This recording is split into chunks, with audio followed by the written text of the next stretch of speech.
Jina la Bwana litabarikiwa. Naamini watu wamebeba Biblia, naamini watu wamebeba mahali pa kuandikia, maana wewe ni mwanafunzi wa Yesu. Mwanafunzi wa Yesu anabeba kile anahitajika kuwa nacho. Naamini mwenye amepata anaweza kusomea. Kwa pande hii naona wako sawa. Kanisa tutaliita kanisa la Wakolosai. Liko sawa. The book of Isaiah 38:10.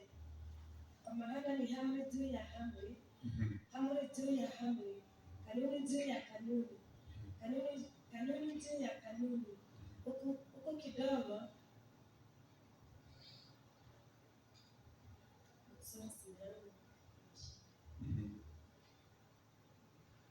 nasema acha nirudie tena in the book of Isaiah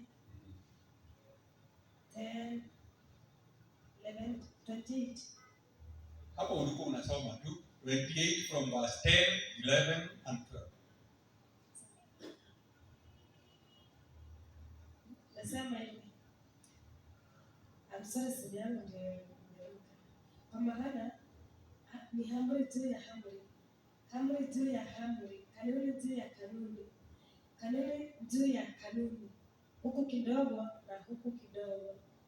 Na bali kwa midomo ya watu wageni na kwa lugha nyingine atasema na watu hao.